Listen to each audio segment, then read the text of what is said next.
You are genuinely good at reading people and better at it than most people around you. You notice when someone is uncomfortable before they have said a single word about it. You adjust, smooth things over, and make yourself smaller or louder, depending on what the room needs. Everyone around you seems to benefit from this ability you carry everywhere you go. People feel genuinely at ease when they spend time around you. Conflict rarely escalates in your presence because you are already quietly de-escalating before it starts. From the outside, this can look like extraordinary emotional intelligence and refined social skill. From the inside, it tends to feel a lot more like permanent, low-grade exhaustion. And on the days when you ask yourself what you actually want, something strange tends to happen. The needs of the people around you have been so loud for so long that your own have gone quiet. Not just quiet, but almost completely inaudible, like a signal suppressed so consistently it barely registers anymore. This is not a personality type that you were simply born with and cannot change. This is a survival response that was genuinely intelligent once and has been running on automatic ever since. Section 1. The fourth trauma response. Most people are familiar with the three responses to threat that get discussed most often. Fight, flight, and freeze are the ones that appear in almost every psychology conversation. Psychotherapist Pete Walker identified a fourth response in his 2013 book Complex PTSD, From Surviving to Thriving. He called it the fawn response, and it is the least recognized of all four. Fawning is the response to threat that does not involve fighting back, running away, or going completely still. It involves making yourself appealing and agreeable to the very source of the threat.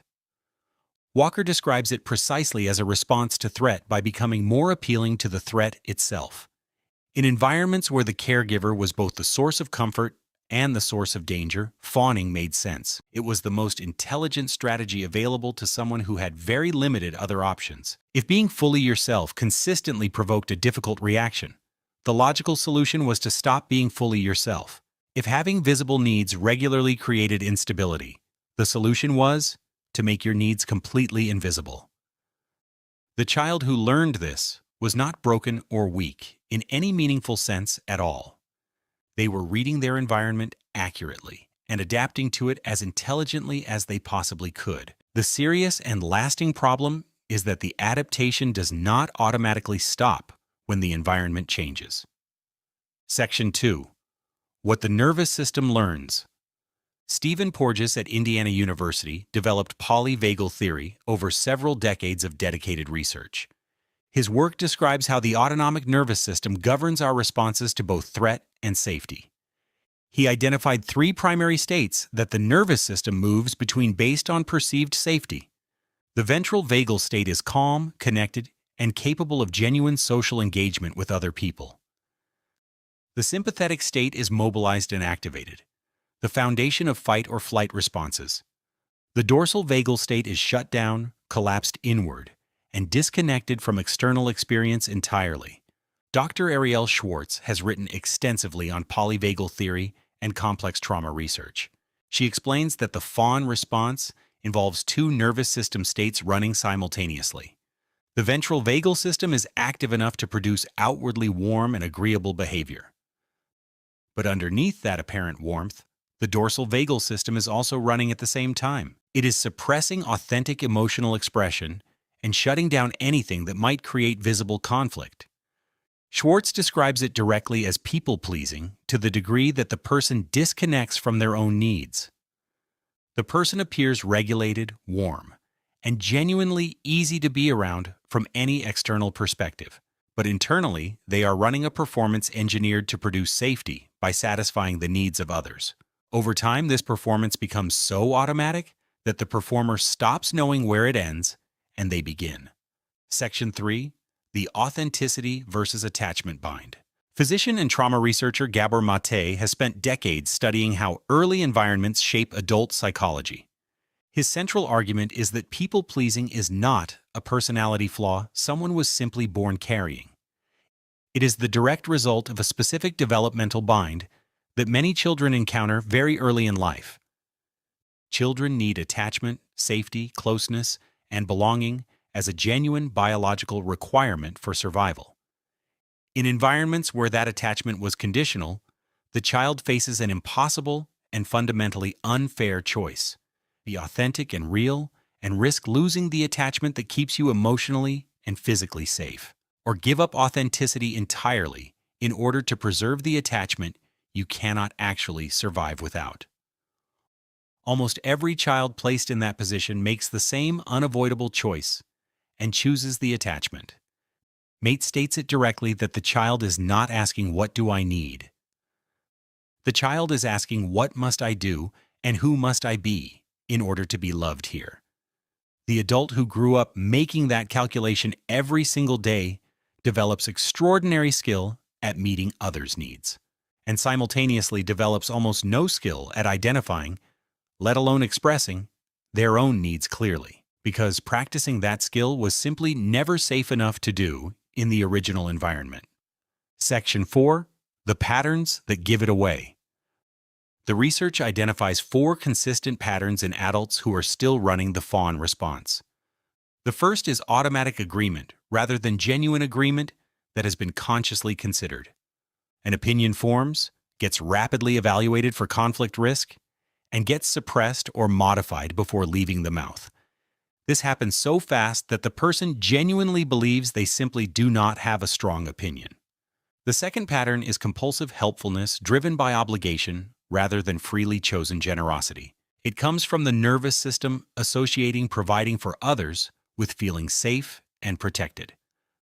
The third pattern is what Walker calls conflict phobia, a genuine physiological reaction to possible disagreement.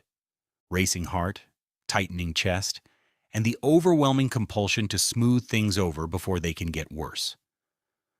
The fourth pattern is a fractured and distant relationship with the person's own internal emotional experience. Real difficulty knowing what you genuinely want, separate from what others around you seem to want. Real difficulty asking for something even when you have finally managed to identify what it actually is. A persistent background belief that your own needs are either less important than others or an unwanted imposition. Section 5. What recovery actually looks like. The research on recovering from the fawn response is consistently clear about one central point. Recovery is not about becoming less caring or less genuinely attuned to the people in your life. It is about learning to offer care from a fundamentally different internal place than the one it comes from now. The polyvagal framework makes an important distinction that carries real practical weight here. Genuine care originates from the ventral vagal state, from actual safety and freely chosen connection. The fawn response produces behavior that resembles care, but originates from threat and conditioned self-erasure. The body knows the difference between these two origins even when the conscious mind cannot tell them apart. Recovery involves 2 practical things rather than a single dramatic internal transformation. The first is learning to notice the body's signals before the automatic response has fully completed itself. The moment when a yes is automatic rather than chosen, the chest tightening before conflict gets smoothed over. These physical signals are not signs of weakness in any meaningful sense at all. They are the nervous system flagging clearly that it is currently running the old protective program. The second thing is tolerating the discomfort of small and deliberate experiments in low-stakes situations. Expressing a genuine preference in a moment when you would normally just defer to someone else. Allowing a minor disagreement to simply exist for a few moments without rushing to resolve it immediately.